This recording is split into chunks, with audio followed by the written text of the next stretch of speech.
तो आज की इस वीडियो में देखने वाले हैं क्लास 12th की हिंदी, जिसका चैप्टर नंबर 10 है जूठन। ये आत्मकथा है, इनको लिखे हैं ओम प्रकाश वाल्मीकि और इसी के जीवन पे आधारित ये पूरा आत्मकथा है। तो इनमें हम लोग पहले समझेंगे इसके लेखक परिचय, उनके जीवन को, फिर इसके कहानी के हम लोग सारांश को देखेंगे। तो चलिए वीडियो को शुरू करते हैं। तो जो लेखक हैं उसका नाम है ओम प्रकाश वाल्मीकि और ये जो जूठन है ये है आत्मकथा। ठीक है, ये याद रखिएगा, आगे चल के आपको काम आएगा। जब आप ऑब्जेक्टिव बनाएंगे तो पूछा जाएगा कि ओम प्रकाश वाल्मीकि की रचना जूठन क्या है, तो क्या है वो आत्मकथा है। तो ये जो लेखक हैं ओम प्रकाश वाल्मीकि, इसका जन्म 30 जून 1950 ईस्वी में बड़ला मुजफ्फरनगर उत्तर प्रदेश में इसका जन्म हुआ। तो याद रखिएगा इसका जन्म कहाँ हुआ, उत्तर प्रदेश में बड़ला जगह पे मुजफ्फरनगर में ये पड़ता है। इसके माता पिता का नाम क्या है, तो माता का नाम है मकुंदी देवी और पिता का नाम था छोटन लाल। इनके शिक्षा की बात करें तो ये जब स्टार्ट में पढ़ना शुरू किए, हम लोग भी क ख वगैरह सीखते हैं, अक्षर वगैरह सीखते हैं, तो अक्षर ज्ञान यानी कि स्टार्टिंग जो क ख वगैरह सीखते हैं ये इन्होंने पढ़े थे सेवक राम मसीही, इस ये मास्टर थे। इसका जो स्कूल था खुला था, ना तो उसमें बैठने के लिए कुछ था, ना तो टाट लगा हुआ था, बिल्कुल खुला खाला स्कूल था, उनमें ये जाके पढ़े। इनके बाद ये इंटर कॉलेज में 11वीं में पास तो हो गए, लेकिन 12वीं में ये फेल हो गए। इनके बाद ये क्या किए, उस कॉलेज को छोड़ दिए, जो बड़ला कॉलेज था इनको छोड़कर वो डीएवी इंटर कॉलेज देहरादून में एडमिशन कराया अपना। इनके बाद वहां से पढ़ने के बाद इन्होंने हिंदी में एमए किया। याद रखिएगा एमए इन्होंने किया था लेकिन हिंदी में। और ये कहाँ से किए थे, हेमवती नंदन बहुगुणा विश्वविद्यालय, यहाँ से उन्होंने हिंदी में एमए किए। और ये श्रीनगर गढ़वाल 1992 में एमए ये किए, यानी कि 1950 में इसका जन्म हुआ और 1992 में ये क्या किए, एमए किए हिंदी से। यानी कि कितना साल हो गया, 42 साल। जब ये 42 साल के थे तब इन्होंने हिंदी में एमए किए। इनके बाद इन्होंने कुछ काम की, पढ़ाई लिखाई जब कंप्लीट हो जाता है तो कोई भी आदमी काम करता है, आप ही लोग पढ़ लिख रहे हैं। इनके बाद जब आपका पढ़ाई खत्म हो जाएगा तो आप सोचेंगे कुछ काम करें, सरकारी नौकरी की तैयारी करें या अपना कोई काम करें। इन्होंने क्या किया, सबसे पहले ऑर्डिनेंस फैक्ट्री जो देहरादून में है वहाँ पे अप्रेंटिस का काम करना स्टार्ट किया। एक तरह से इसको दूसरे भाषा में लोग बोलते हैं ये क्या कहते हैं, बेसिक पार्ट टाइम आप समझ सकते हैं, या फिर इसको हम लोग बोलते हैं इंटर्नशिप। ये भी एक वर्ड है इंटर्नशिप या अप्रेंटिस, जिसमें लोग काम करते हैं, यहाँ पे फ्रेशर लोगों को रखा जाता है। इनके बाद ये ऑर्डिनेंस फैक्ट्री जो कि चंद्रपुर महाराष्ट्र में है, वहाँ पे ड्राफ्टमैन का काम किए। ठीक है, देखिएगा अप्रेंटिस कहाँ पे इन्होंने किए, ऑर्डिनेंस फैक्ट्री देहरादून में। फिर ऑर्डिनेंस फैक्ट्री चंदा जो कि चंद्रपुर महाराष्ट्र में है, यहाँ पे ड्राफ्टमैन का काम किए। फिर ऑटो इलेक्ट्रॉनिक्स फैक्ट्री देहरादून, इसमें अधिकारी के पद पे इन्होंने काम किया, जो कि भारत सरकार और रक्षा मंत्रालय का ये सरकारी ऑफिस था जहाँ पे इन्होंने ये काम किए, यानी फैक्ट्री था। इनको जो सम्मान मिला, क्या क्या सम्मान मिला है, तो पहला सम्मान मिला है 1993 में डॉक्टर अंबेडकर राष्ट्रीय पुरस्कार। ये लिखेगा कि नामवर सिंह को डॉक्टर अंबेडकर राष्ट्रीय पुरस्कार कब मिला, 1993 में। इसके बाद अगला को सम्मान मिला है परिवेश सम्मान, ये कब मिला, 1995 में। तीसरा सम्मान मिला जयश्री सम्मान 1996 में। और 2000 ईस्वी में कथाक्रम सम्मान मिला है। तो इस तरह से इसको कुल 4 सम्मान मिले हैं, जिसमें पहला अपना है डॉक्टर अंबेडकर राष्ट्रीय पुरस्कार 1993 में, परिवेश सम्मान 1995, जयश्री सम्मान 1996 और कथाक्रम सम्मान 2000 ईस्वी में। और इनसे आपके ऑब्जेक्टिव में काम आएंगे, जो ऑब्जेक्टिव होंगे एमसीक्यू वगैरह, उनके अंदर ये पूछा जाएगा। पूछने का तरीका ऐसा हो सकता है कि निम्नलिखित में से कौन सा सम्मान नामवर सिंह को मिला है, 4 ऑप्शन में एक ऑप्शन रहेगा। या ऐसा पूछेगा कि डॉक्टर अंबेडकर राष्ट्रीय पुरस्कार नामवर सिंह को कब मिला, 1993 में। तो ऐसा करके एमसीक्यू आपके हो सकते हैं। अगला है इसका प्रमुख कृतियां या रचना, जहाँ पे कृतियां वर्ड है, यहाँ पे रचना भी हम लोग बोल सकते हैं या रचनाएं कर सकते हैं। तो इसकी जो प्रमुख रचनाएं हैं, आत्मकथा जो अभी हम लोग पढ़ने वाले हैं जूठन, कहानी संग्रह जिसका नाम है सलाम या घुसपैठिया, 2 कहानी संग्रह इन्होंने लिखे हैं।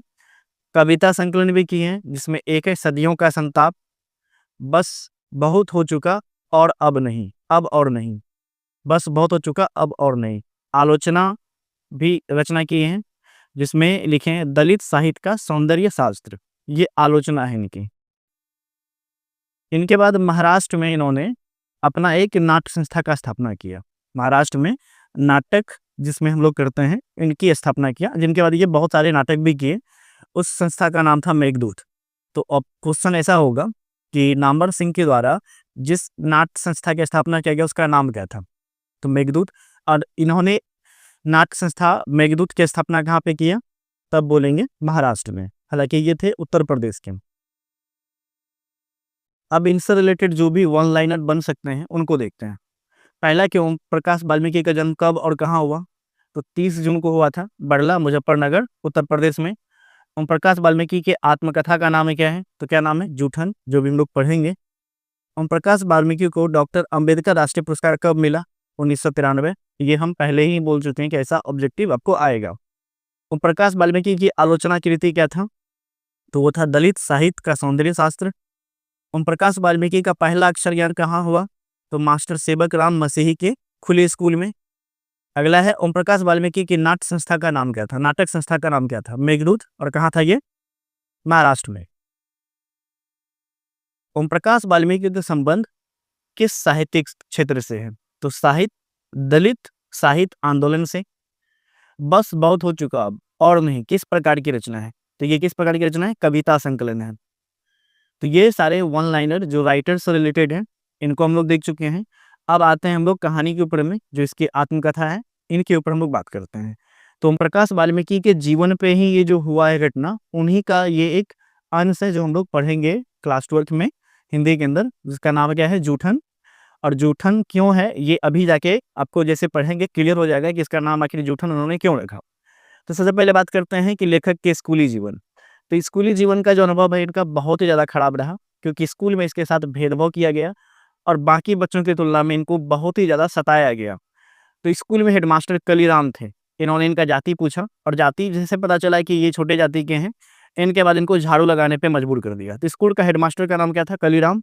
और उन्होंने क्या पूछा था उससे? जाति। और जैसे जाति का पता लग गया कि छोटे जाति के हैं, तो इनको सताना स्टार्ट कर दिया, परेशान करना स्टार्ट कर दिया।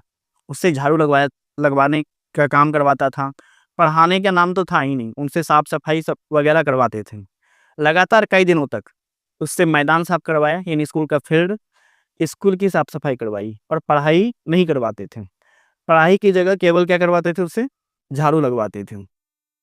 जब ये बात उसके पिताजी ने देखा, तो उन्होंने क्या किया? इस अन्याय का पूरा विरोध किया। अब ज़ाहिर-सी बात है कि किसी के भी पिता देखेंगे कि उनका जो बेटा है स्कूल जा रहा है पढ़ने के लिए, और वहाँ के जो हेडमास्टर हैं उनसे काम करवा रहे हैं, लेकिन पढ़ा नहीं रहे हैं। और अगर काम ही करवाना है तो सभी बच्चों से करवाए, एक ही बच्चे से क्यों करवाएगा? तो इस बात को लेकर उसके पिताजी ने हेडमास्टर का विरोध किया, बहुत ही साहस से, क्योंकि उस समय छोटे जाति के लोग विरोध नहीं करते थे इतना। उनसे जो करवाया जाए वो चुपचाप डर से करते थे, और जैसा कहे उसके हिसाब से चलते थे। लेकिन इन्होंने ऐसा नहीं किया। इनके पिताजी ने उनका सामना भी किया और विरोध भी किया, और हेडमास्टर को बोल के भी आया और अपने बेटे को अपने साथ लेके आया। इनके बाद है पारिवारिक जीवन। इसके घर में माँ थी, जो घर-घर और घेरो, घेरो किसको बोलते हैं? हम लोग बोलते हैं बथान अपना बिहारी भाषा में, जहाँ पे गाय माल को बाँधते हैं हम लोग, नहीं, ऐसे ही इस्तेमाल करते हैं हम लोग। मवेशी को जहाँ बाँधते हैं उसको बथान बोलते हैं। तो घर-घर में इसकी माँ जाती थी, और घेरो जहाँ पे जानवर वगैरह को बाँधा जाता है, उनकी सफाई करती थी। इनकी माँ का काम था। और इसकी माँ ही नहीं, इसकी बहन और भाई जो था, वो भी माँ के साथ में ये सब काम किया करता था। इसकी माँ क्या करती थी? गोबर उठाती थी, पाती बदलती थी। पाती किसको बोलते हैं? गोस्तर को। अब ये गोस्तर हमारे बिहार में अलग-अलग जगह पे अलग-अलग बात बोला जाता है, लेकिन यहाँ हिंदी में पाती बदलना है, तो इसकी माताजी गोबर उठाती थी, पाती बदलती थी, जिसको गोस्तर कहते हैं। गोस्तर किसको कहते हैं समझा रहा हूँ मैं। जहाँ पे ठंडी के मौसम में हम लोग गाय वगैरह बाँधते हैं, तो नीचे में हम लोग क्या कर देते हैं? पुआल बिछा देते हैं, लार बिछाते हैं। यानी कि कोई भी घास-फूस बिछाते हैं जिससे ठंड उसको नहीं लगे। तो उनपे क्या होता है कि हर दिन सुबह में उसको निकाल के धूप लगाना होता है, सुखाना होता है। क्योंकि गाय वगैरह क्या करते हैं उसपे? गोबर कर देते हैं, पेशाब कर देते हैं, तो उनको सुखा के फिर से वापस डालना होता है, या फिर नया घास मिला के फिर से उसमें डालते हैं। तो इसकी माताजी गोबर उठाती थी, पाती बदलती थी। पाती बदलना समझ गए, गोस्तर को बोलते हैं। गोस्तर अगर नहीं समझ में आया तो मैंने अभी बताया ना आपको कि ठंडी के मौसम में जहाँ गाय का बथान होता है, या जहाँ पे गाय वगैरह बाँधते हैं, गाय हो गया, भैंस हो गया, कोई भी जानवर, तो वहाँ पे घास वगैरह डाला जाता है, तो उन्हीं को बोलते हैं पाती। तो उनको डेली सुखाना होता है, फिर से घर में जहाँ पे जानवर को बाँधते हैं वहाँ पे रखा जाता है। और मवेशी की गंदगी, गंदगी मतलब गोबर वगैरह साफ करना इसका दैनिक काम था। इनके माताजी और इनके साथ में इसकी बहन और भाई भी इस काम को करते थे। और इतना मेहनत करने के बाद इनको क्या मिलता था? थोड़ा-सा अनाज या बची-खुची रोटियाँ। यानी जिनके घर में ये सब काम करने जाती थी, इसके माँ, बहन, भाई, तो वहाँ पे इतना मेहनत करने के बाद या तो अनाज दिया जाता था या तो बची-खुची जो रोटी था, वो इनको मिलता था। अब जूठन की प्रथा क्या है? तो ये प्रथा हम बचपन में देखे हैं कि कई बार जब शादी-ब्याह या कोई भोज होता था, यानी कोई मर जाता था, तो भोज वगैरह होता था, तो सुबह-सुबह जो डोम जाति के लोग हैं, वो आते थे लेने के लिए, क्योंकि उनके पास मजबूरी होती थी। लेकिन आज के समय में वो लोग मेरे अच्छे खासे दोस्त भी हैं, उन लोगों का जीवन स्तर काफ़ी ज़्यादा बदल चुका है, क्योंकि अब वो लोग भी पढ़ लिख रहे हैं। और इस पूरी कहानी में जो कहा गया है कि ऐसा इन लोगों के साथ इसीलिए हुआ, क्योंकि ये लोग अशिक्षित थे। जैसे-जैसे पढ़ते लिखते गए, समाज में बदलता गया, लोग आगे बढ़ते गए। और जिस समय की बात है, तो उस समय अपने देश में क्या था ना, एक छुआछूत का बीमारी था। अब कह लो कि एक दूषित प्रथा था जो चला आता था। तो जूठन की प्रथा क्या है, जब शादी-ब्याह होता था या कहीं दावत यानी भोज वगैरह, तो वहाँ पे चूहड़े जाति, चूहड़े मतलब दलित जाति के लिए ये चूहड़े शब्द का इस्तेमाल किया जाता है। वो टोकरा लेकर बैठते थे कि जूठा वगैरह हमें उठाना है। तो याद रखिएगा कि ये चौड़ा शब्द जो इस्तेमाल किया जाता है, अ, हालाँकि मुझे बोलना नहीं चाहिए, बट ये जो वर्ड बोलते हैं चूड़ा-चमार, ये पंजाब वगैरह में लोग ज़्यादा इस्तेमाल करते हैं। हम लोग के यहाँ इधर बिहार में तो नहीं करते हैं, बट पंजाब वगैरह में देखिएगा वो वर्ड यूज़ करेंगे चूड़ा-चमार। तो चूहड़े बोला जाता है, ये किसके लिए? दलित जाति के लिए। और ये जो वर्ड है, अपने आप में एक जनक वर्ड है। अभी मैं आपको बताने वाला हूँ, हालाँकि ये आपके चैप्टर से रिलेटेड नहीं है, मुझे लगा कि बता देना चाहिए। जो उत्तर प्रदेश है, हरियाणा, पंजाब, दिल्ली, इनमें दलित जाति को चूहड़ा कहा जाता है। और ये सफाई का काम करते हैं, मृत पशु उठाने का, जूठन इकट्ठा करने का काम करते हैं। और ये क्यों किया जाता है? क्योंकि मजबूरी भी इनकी, और इनको मजबूर किया जाता है। ये जो शब्द है चोड़ा, ये अपमानजनक शब्द के रूप में प्रयोग किया जाता है। और आज के समय में वाल्मीकि समाज सफाई कर्मी समुदाय कहा जाता है। हालाँकि अब ये लोग भी समाज के स्तर से काफ़ी उठ चुके हैं, अच्छे खासे काम कर रहे हैं। तो ऐसा उस समय की बात है जिस समय लेखक का बचपन था। अब सभी लोग आगे बढ़ चुके हैं। चलिए आगे बढ़ते हैं। जूठी पत्तलों से बची-खुची पूड़ियाँ, मिठाई, सब्ज़ी मिलती थी।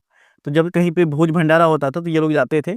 वहाँ पे जो जूठा पत्तल होता था, उसको अपने टोकरे में क्या करते थे, उसमें जो फेंकते थे वो लोग खाने के बाद जूठा, बची-खुची पूड़ियाँ उठाते थे, मिठाई, सब्ज़ी जो भी मिलता था उनको ये उठा के लाते थे। और जो बचा हुआ भोजन, जो भी आगे यूज़ किया जाए, उसको सुखा कर रखते थे। ख़ास करके पूरी वगैरह को सुखा कर रखते थे। और बरसात के दिन में क्या करते थे, उन्हीं को खाते थे ये। सम्मानजनक भोजन से वंचित रहना पड़ा। एक सम्मानजनक जो भोजन होता है, जैसे हम लोग करते हैं आज के समय में, इनसे लेखक इस पूरी आत्मकथा में बता रहे हैं कि वे वंचित रहे इस टाइप के जीवन में उन्होंने। सामाजिक अपमान, सामाजिक अपमान उसका क्या हुआ कि उसकी माताजी को सुखदेव सिंह त्यागी नाम के आदमी ने जूठन देने के बाद कहा, औकात में रह, और यह कहकर अपमानित किया। तो इस तरह से उसकी माताजी का सामाजिक अपमान भी होता था। हालाँकि सोचिए कितनी छोटी नीचता होगी लोगों की, सोच कैसी होगी कि भाई कि तुम जूठन दे रहे हो, जूठा चीज़ दे रहे हो, ऊपर से तुम कह रहे हो औकात में रहो। अगर औकात में रहने की बात ही कहना, तो बराबरी वाले को कहो ना, उन लोगों को करके क्या फ़ायदा जो तुमसे नीचे हैं। कभी भी सामना करना है बराबर वाले से करो, नीचे वाले से करके क्या फ़ायदा। तो इस तरह से इसकी माताजी को उन्होंने, सुखदेव सिंह त्यागी ने, औकात में रहने की बात कहकर क्या किया था, अपमान किया था। और कब किया था? जब उसकी माँ जूठन माँगने गई थी, जूठन देने के बाद ये शब्द इस्तेमाल किया था। जातिगत भेदभाव हर स्तर पर इसको झेलना पड़ा लेखक को। इनके बाद इन्होंने क्या किया, मरे हुए पशु उठाने का काम करना स्टार्ट किया। तो गाँव में चूहड़े को, जो दलित जाति होते थे, उनको मृत पशु उठाने की ज़िम्मेदारी दी जाती थी। और ये हम अपने बचपन में देखे, लेकिन आज के समय में ऐसा कुछ नहीं होता। अगर किसी का पशु मृत हो गया, ले जाके उसको कहीं पे दफन कर दो, खुद से उठा के लेके जाओ। लेकिन पहले ऐसा होता था कि अगर कोई पशु मर गया, तो बुलाया जाता था राम जाति के लोगों को, फिर उनसे उठवाया जाता था, वो लोग इसका चमड़ी निकाला करते थे। तो ऐसा उस समय चला आता था, और वो लोग भी करते थे क्योंकि उनकी मजबूरी थी। और इसको उठाने के बाद जो मरे हुए पशु को उठाते थे, उसका कोई मजदूरी नहीं मिलता था उनको, केवल उसका खाल बेचकर जो थोड़ा पैसा मिलता था, वही 10 से 15 रुपया मिलता था, उनको सुखा के बेचते थे वो लोग। बहुत श्रम यानी बहुत मेहनत का काम था, और ये अपमानजनक काम था। एक तरह से देखा जाए अपमानजनक, आपके दरवाजे पे मर गया, आप उसको कुछ भी नहीं दे रहे हो, वो बेचारा उठा के लेके जा रहे हैं, मजबूरी में उसका वो चमड़ा निकाल रहे हैं। और ये काम करना एक आदमी के लिए समझिए अपमानजनक काम ही है। और पहले के समय में लोग ऐसा किया करते थे क्योंकि उसके पास मजबूरी थी। जब लेखक पहली बार खाल उतारा तो उसका अनुभव जीवन में कैसा रहा? तो मजबूरी में ओम प्रकाश को बैल की खाल उतारनी पड़ी। याद रखिएगा, इससे पॉइंट्स में ऑब्जेक्टिव होगा कि ओम प्रकाश वाल्मीकि ने सबसे पहले किसका खाल निकाला था? तो बैल का। और जैसे उतारा ये मानसिक और शारीरिक रूप से अत्यंत इसके लिए पीड़ादायक अनुभव था। क्योंकि देखिए, जब आप सोचेंगे ना, जब कोई चीज़ कर रहे हैं, तो एक जानवर को काटना है, उसका सारा चमड़ा निकालना है, तो वो जब आप उस अनुभव को झेलेंगे, तो आपको बहुत ज़्यादा ये मानसिक रूप से पीड़ा देगा। और जब इतना हुआ तो इनके बाद इनके चाचा जी ने उस खाल को इसके सर पे दे दिया कि भाई तू लेके चल। चाचा के साथ ये किया था। तो जब ये बस अड्डे पर खाल लेकर जा रहा था, तो उसमें शर्म और डर से भरा अनुभव था इसका कि कोई देख न ले, देखेगा स्कूल का दोस्त तो क्या सोचेगा। तो ये शर्म और डर का अनुभव था। तो आपसे इससे सवाल ये बनेगा कि ओम प्रकाश वाल्मीकि जब पहली बार खाल उतारी तो उसका जीवन का अनुभव कैसा था? तो ये सारे पॉइंट्स मिला के जब लिखेंगे तो आपका सब्जेक्टिव प्रश्न बनेगा। ऑब्जेक्टिव में ऐसा हो सकता है कि पहली बार उसने किसका खाल उतारा तो बैल का खाल। ये उसके लिए कैसा था? तो मानसिक और शारीरिक रूप से अत्यंत पीड़ादायक अनुभव था। शर्म और डर का अनुभव उसको कहाँ हो रहा था? तो बस अड्डे पे हो रहा था। अगला है माँ और भाभी की पीड़ा। माँ और भाभी की पीड़ा और संवेदनशीलता। इसका जो दर्द है, देखिए किसी का दर्द कोई नहीं समझता, लेकिन इसका दर्द जो है माँ और इसकी भाभी जो है उन्होंने बखूबी समझा। आगे चल के बताएंगे कि उन्होंने इसके लिए क्या कहा और क्या बोला। अब आते हैं हम वन लाइनर्स पॉइंट्स पे, और इनमें कुछ चीजें ऐसी है जो नोट्स के अंदर नहीं है, तो यहाँ पे वो क्लियर हो जाएगा। जूठन जो के लेखक कौन है? ओम प्रकाश वाल्मीकि है, जो अभी हम लोग पढ़ चुके हैं। स्कूल में इसे झाड़ू किससे लगवाता था? तो हेडमास्टर कलीराम ने उससे क्या लगवाया था? झाड़ू लगवाया था। लगातार कई दिनों तक उन्हें पढ़ाई के बजाय क्या करवाया? पढ़ाई ना करा के उससे क्या करवाता था? सफाई करवाता था। तो उसके पिता ने साहसपूर्वक हेडमास्टर का क्या किया? विरोध किया। इसकी माताजी घर घर और घेरों की क्या करती थी? काम करती थी, साफ सफाई करती थी। और इस काम में भाई और बहन भी माँ का हाथ बटाते थे, यानी माँ का सहयोग करते थे। मेहनत के बदले परिवार को मात्र थोड़ा सा क्या मिलता था? अनाज और जूठन मिलता था। शादी ब्याह में जूठी पत्तलें इकट्ठा करके घर ले जाते थे, ताकि उनसे पूरी वगैरह जो भी है उनको सुखा के बाद में इस्तेमाल करें। सूखी पूरियां जो थी बरसात के दिनों में खाने का काम में आता था, इसीलिए ये लोग जूठा पत्तल इकट्ठा करते थे। सुखदेव सिंह त्यागी, जिनका जिक्र मैंने पहले भी किया है, लेखक की मां को जूठन मांगने पर अपमानित किया, औकात में रहने की बात कहा था उन्होंने। गांव में मरे हुए पशु को उठाने का काम चोरों का काम था, और ये उन्हीं को करना पड़ता था। चोर शब्द का मतलब मैंने बता दिया। पशु की खाल बेचकर मुश्किल से 10 से 15 रुपये मिलते थे।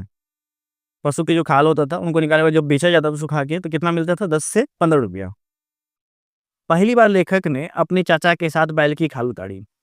तो इससे ये होता है कि लेखक नामवर सिंह ने पहली बार बैल की खाल किसके साथ उतारा? तो अपने चाचा जी के साथ में। खाल उतारते समय उसे गहरी मानसिक पीड़ा हुई। बस अड्डे पर खाल ले जाते समय उसे शर्म और भय का अनुभव हुआ। अब मैंने उसकी भाभी का जिक्र किया था, तो बड़ी भाभी ने कहा कि बच्चे को इस गंदगी के काम में मत घसीटो। उसकी भाभी को उसके दर्द का अनुभव हुआ, और उसकी भाभी ने क्या कहा कि बच्चे को इस गंदगी के काम में मत घसीटो, इसको आगे बढ़ने दो, लाइफ में जो करना चाहता है करने दो। अगर ऐसा नहीं हुआ होता तो आज हम इसकी कहानी को नहीं पढ़ रहे होते। और ये भी 12th क्लास में, जो कि एक हायर लेवल का आपका बुक है, उसके अंदर हम लोग ये पढ़ रहे हैं। तो इसकी बड़ी भाभी ने इसकी दर्द को बखूबी समझा और इनको आगे बढ़ने में योगदान दिया होगा। हालांकि उसके बारे में लिखा हुआ नहीं है, लेकिन पक्का दिया होगा। लेखक का बचपन जो है भेदभाव, शोषण और अपमान से भरा हुआ था। जूठन जातिगत भेदभाव, सामाजिक अन्याय की एक सशक्त आत्मकथा है। इस प्रकार लेखक नामवर सिंह का ये जो जूठन है, ये आत्मकथा है। और अभी आपने देखा कि किस तरह से उसको बचपन से लेकर किस किस तरह की उसको सामना करना पड़ा, कैसा अपमान झेलना पड़ा, परिवार की स्थिति कैसी थी, उसको मजबूरी में क्या काम करना पड़ा, किस तरह से जूठे पत्तल को उठाना पड़ता था और उससे क्या कहते हैं सुखा के खाने के लिए इस्तेमाल किया करता था। गांव के लोग जो थे किस तरह से उनका उसकी माताजी का अपमान किए, हेडमास्टर ने स्कूल में कैसे सताया। तो ये सब उनकी आत्मकथा है और इनको अगर आप अच्छे से समझेंगे, तो आप अपने एग्ज़ाम के अंदर इसके सारे ऑब्जेक्टिव को क्लियर कर सकते हैं, सब्जेक्टिव आराम से बना सकते हैं। कोई भी क्वेश्चन रहेगा, ईज़िली आप इनको पढ़ के जवाब दे सकते हैं। तो अगर आपने यहाँ तक अभी समझा है और वीडियो पसंद है, वीडियो को लाइक करिएगा, कमेंट करके फीडबैक दीजिएगा और चैनल पर पहली बार है, चैनल को सब्सक्राइब कर लीजिएगा और हो सके इस वीडियो को अपने दोस्तों के साथ भी शेयर कर दीजिएगा। यदि आप चाहते हैं कि ऑनलाइन टेस्ट दें, तो हमने एक एप्लीकेशन भी बनाया है। उस एप्लीकेशन में फ्री ऑफ कॉस्ट में आपसे 1 भी रुपया नहीं लगेगा। वहाँ जाके टेस्ट दे सकते हैं, डेली का रिजल्ट मिलेगा और इतना ही नहीं, जितने लोग टेस्ट देंगे उनमें आपका क्या स्कोर है, लीडर बोर्ड में जाके आप वहाँ पे चेक कर सकते हैं कि फर्स्ट रैंक पे कौन है, सेकंड पे कौन है, थर्ड पे कौन है और पीडीएफ वगैरह भी आप वहाँ से डाउनलोड कर सकते हैं। तो आप इसके लिए हमारी जो वेबसाइट है कनक की पाठशाला, वहाँ पे जाके आप रजिस्टर कर सकते हैं और उनके बाद आप टेस्ट दे सकते हैं और अगर कोई भी दिक्कत आए तो आप हमें मैसेज करके पूछ सकते हैं। तो मिलते हैं आपसे अगले वीडियो में, आज के लिए इतना।